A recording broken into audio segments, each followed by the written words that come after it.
approcher, la lumière est mon sauveur. Je ne crains rien.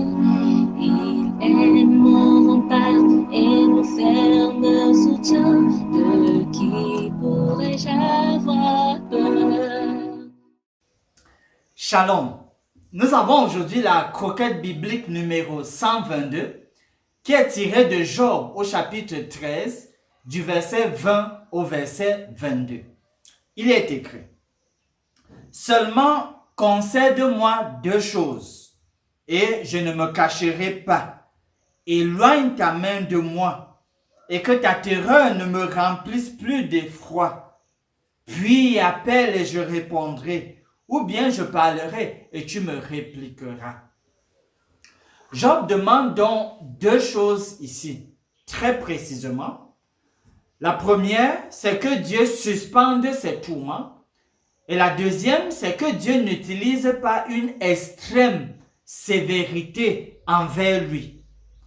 Parlant de la première chose que Job demande, que Dieu suspende ses tourments, rappelons dans le contexte que même comme Job n'était pas au courant de l'accord du traité qui avait eu lieu entre Dieu et Satan, où Dieu avait permis à Satan de toucher Job. Et donc même comme Job n'était pas au courant de cela, Job savait quand même que rien n'arrive aux enfants de Dieu sans le contrôle divin.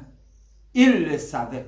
Et c'est pour cela qu'il dit bien, le membre de phrase, c'est « Éloigne ta main de moi ». D'autres versions disent « Relève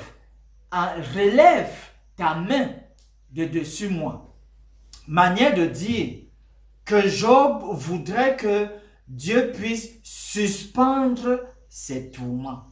Tout ce qu'il n'a fait qu'endurer jusque-là, Job voudrait que Dieu suspende cela. Que de malades dans nos hôpitaux aimeraient que même pour une seule seconde, une seule minute, l'on puisse suspendre leur tourment, leur douleur, leur souffrance. Si on pouvait enlever cela juste pour un petit moment. Dans le deuxième membre de phrase, la deuxième chose que Job voudrait ici, c'est que voilà, que Dieu ne puisse pas être extrêmement sévère envers lui.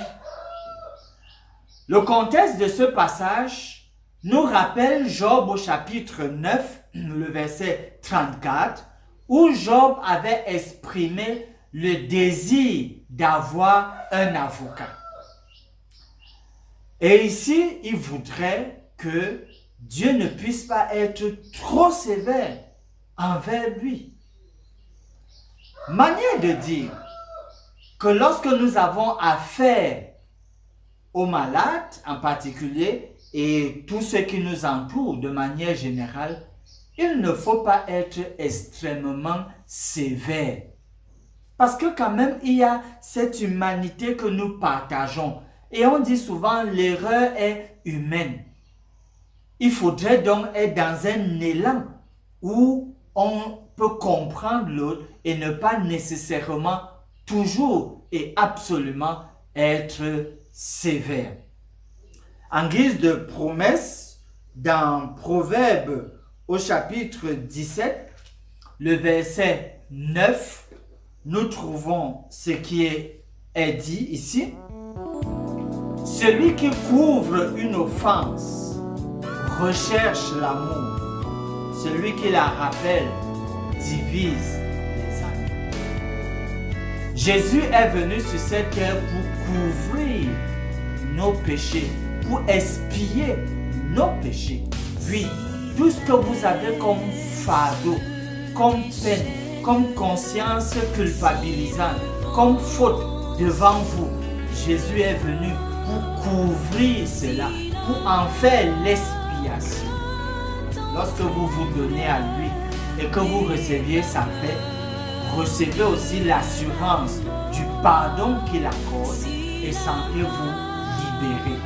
Et avec une telle conscience libérée, avec une telle assurance de l'amour de Dieu pour vous, tenez bon et que son salut soit votre partage. Finissons par ce mot. Cher Père, nous sommes si heureux de savoir que tu as envoyé ton Fils Jésus pour nous. Merci pour sa venue dans notre monde. Merci pour son œuvre et son ministère en notre faveur. S'il te plaît, aide-nous à accepter son ministère dans notre vie personnelle. Que nous puissions l'accepter comme notre Sauveur personnel et Seigneur. Nous prions en son saint nom. Amen.